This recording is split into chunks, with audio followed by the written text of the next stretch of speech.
All right, let's turn attention to some other topics now and look at the fact that the flood is still ravaging the country. Parts of the country has been ravaged by flood in recent time. More than 1.3 million people have been displaced as well by the recent flood disaster, which has affected people across the 36 states of Nigeria, according to the Humanitarian Affairs Ministry, which reported earlier in the week. At least about 3,400 square kilometers of land has been overwhelmed, worsening fears of food supply disruptions.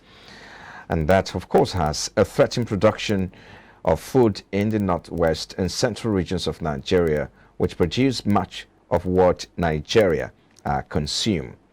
Nigeria experiences annual flooding, especially in its coastal areas, but this year's floods are the worst in more than a decade when compared to the record of 2012. Authorities, however, have blamed the disaster on the release of excess water from Ladu Dam in neighboring Cameroon and an unusual rainfall.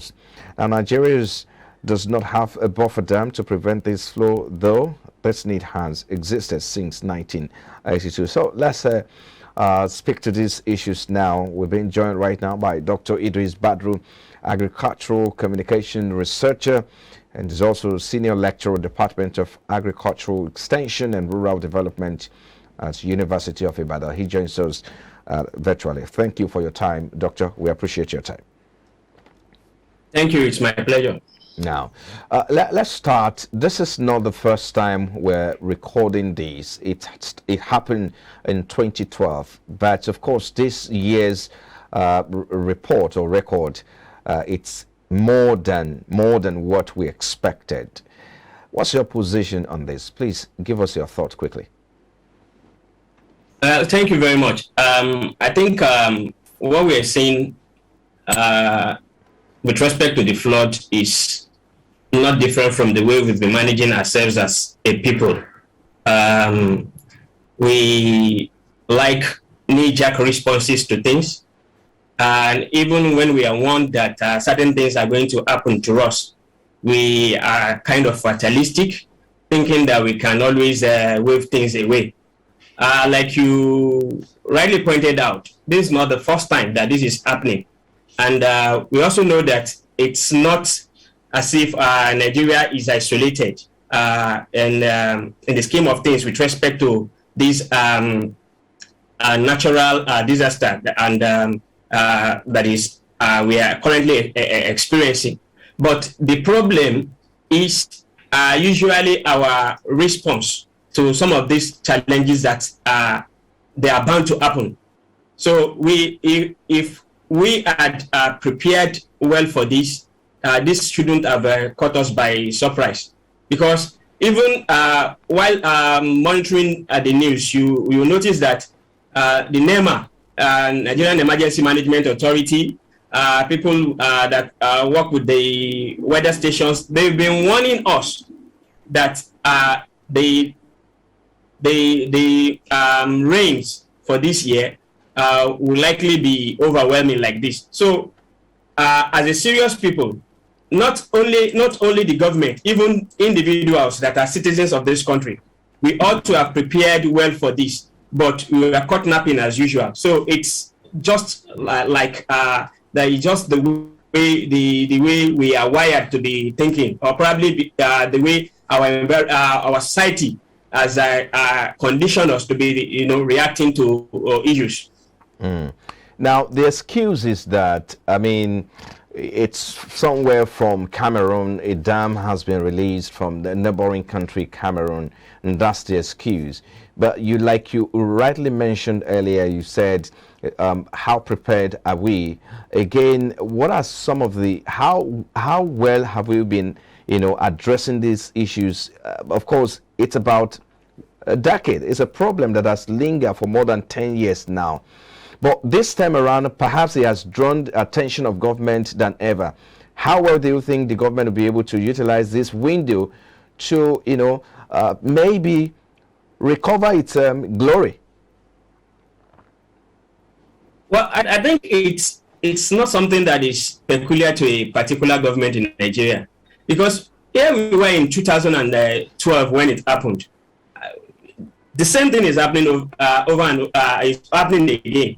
I bet you probably in another 10 years, if we don't have a serious, what do you call it, government in place, something like this may still no reoccur. What we need to do as a people is simply, when we hear, when we get information on things that are about to happen, no, there are risk assessments all over, from the universities, from the weather stations, from National Emergency Management Authority. What is expected is that the states that are in this that are risk prone, that are more risk prone than other states, are the local governments that have been highlighted by NEMA, that they are likely going to face that kind of challenge more than any other set of people, should act. Make sure that the drainages, I mean the openings of the canals, that they are not blocked. Okay. Make sure that we dredge. Doctor. Yes.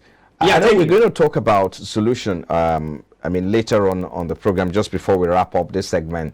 But I want us to look at the implication. Farms, have been affected. Food production have been affected. Supply chain has been cut off. Supplying this food from the northwest down to the southwest here, the supply was cut short. I mean, so it would perhaps take a while to meet up with the gap that this has created in the supply chain as well. First, let's start from the implication. The fact that over 10,000 hectares of land have been, swept off by these, this flood. That is one.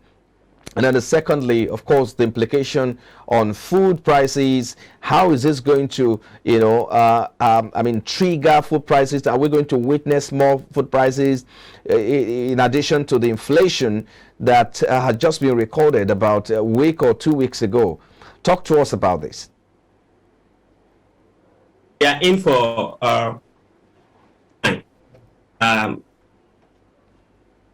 year, because like you rightly pointed out, a lot of farmlands were submerged as a result of this flooding of a thing. And if anybody is telling you that it's this particular 1,000 of hectares, the person is lying, because do we have accurate data on the number of hectareages that were affected by the flood? We don't. We don't have accurate data. So, but they could estimate. But the reality is that we are definitely going to face a lot of farmers whose sources of livelihood have been washed away. They are going to, many of them may not be able to come back, may not be able to bounce back easily.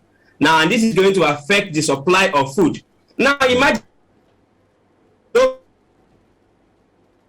Hello, Dr. Badru.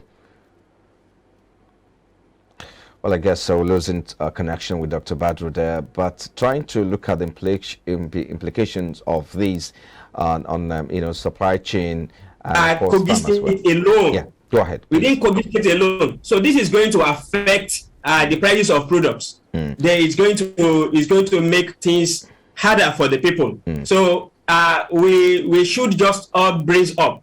And the case is even wasn't because our reserve, though we have a strategic grain reserve, I'm not sure how prepared for this kind of crisis we are with respect to this strategic grain reserves. And even by the time the what we have in the reserve is being released, how expeditious will the managers of the reserves be in getting it across to the people? So a lot of challenges are actually confronting us, and right.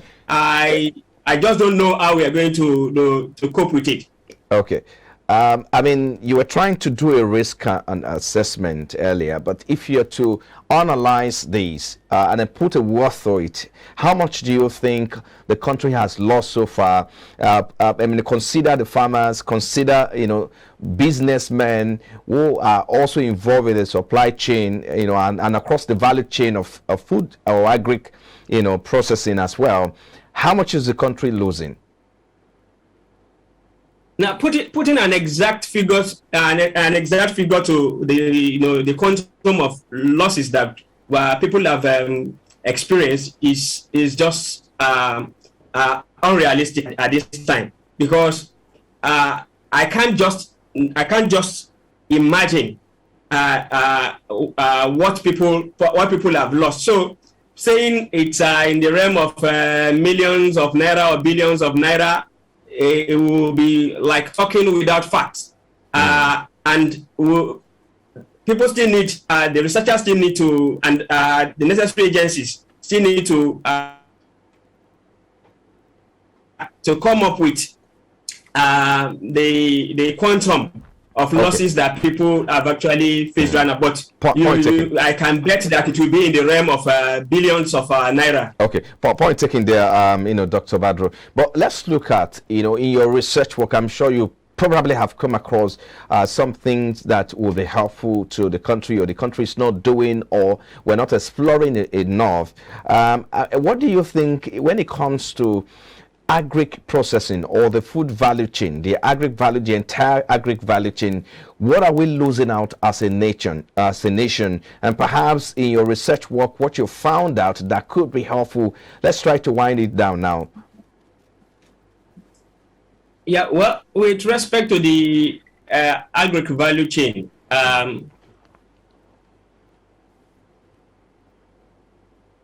Dr. Badru. Hello, can you hear me? Yes, please go ahead. Hello, am I audible? Yes, I can hear you. Please go ahead, Dr. Badru. I'm not sure if you can hear me. Can you hear me, Dr. Badru? I was asking you, perhaps you heard me earlier, like what the country should be doing that we're not doing to explore the agric value chain. And in your research work, perhaps you found out something that we may need to do as a nation, learning from other developed nations who have also developed or scaled up their agric value chain over the years. Let's do that in about a minute.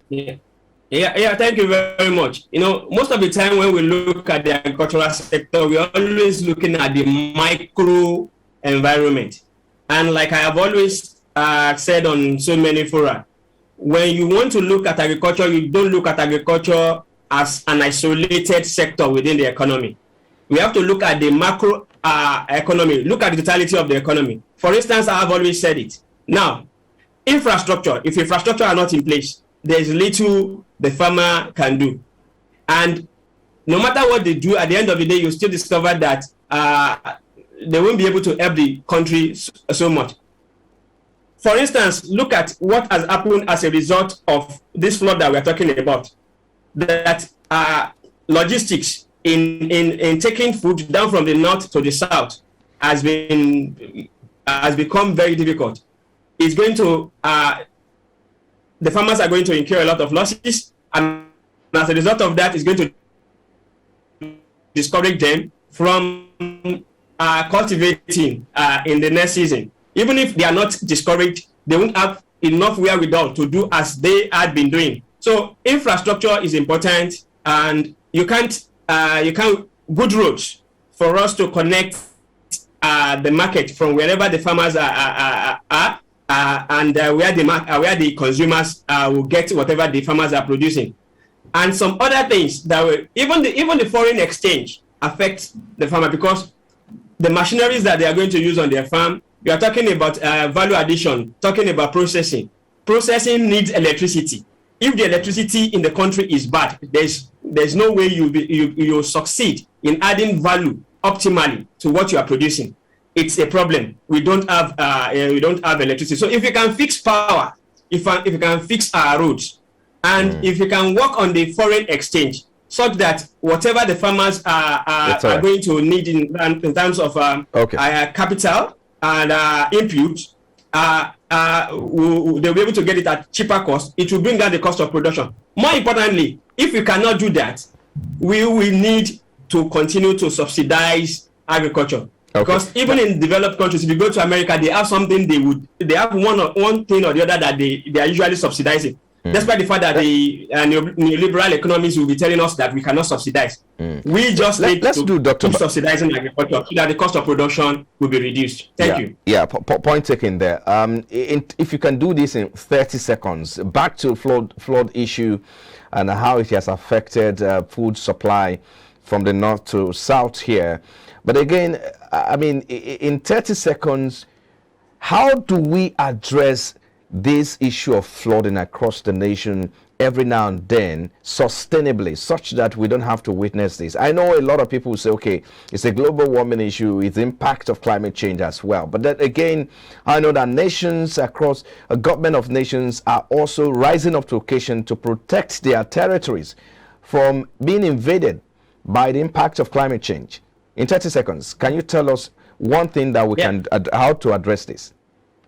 We all need to be more responsible. Our land use plan, we need to adhere to it. Don't build on waterways. And don't, those in the government should not give approval to their friends or their cronies to build along waterways. Let us make that, let us make sure that those waterways, those canals, they are free. Water, flood, what do you call it? Dams will always be opened. There will always be rainfall. But let us allow easy access of the water to the major waterways, which are the oceans. That is what we need to do. Clear the path for the water. Let the water be able to pass. All right. Thank you so much.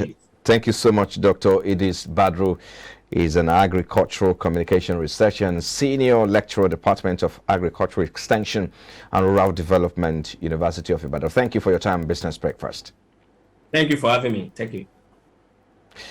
All right, let's head straight to the global oil market now, as oil prices were mixed on Thursday as investors balance caution over tightening supply against concerns that a global slowdown could curb demand. Brent crude futures for December settlement fell by 14 cents, or about 0.15% to $92.27. That's about $92.27 a barrel in early trade. US West Texas Intermediate crude rose by 53 cents to $86.08 per barrel earlier. The WTI contract for December delivery was last up by 0.3% at $84.78 a barrel. Oil prices have been whipsawed by a number of drivers in fourth quarter of 2022, according to analysts. Prices face downward pressure from global growth concerns, a stronger US dollar and rising US 10-year nominal yields. Upward pressure, though, is coming from OPEC Plus supply cuts and imminent European Union sanctions on seaborne import of Russian oil and refined products. And finally, in stock market, stock slump in Asia and bond yield spikes higher amid concern that strong inflation and hawkish monetary policy will further slow the global economy. Shares drop in Japan, Australia, and China, with Hong Kong's equity benchmark headed for the lowest close since 2009. Fears over slowing growth and rising COVID-19 cases in China are adding to worries of investors amid the twice-a-decade Party Congress in Beijing. The offshore yuan traded around a fresh record low, while an index of US-listed Chinese companies slumped more than 7% on Wednesday to the lowest in 9 years. Meanwhile, in Japan, the 10-year yield again pushed above the 0.25% upper limit of the central bank's target range, triggering it to announce unscheduled bond purchases to rent in backing.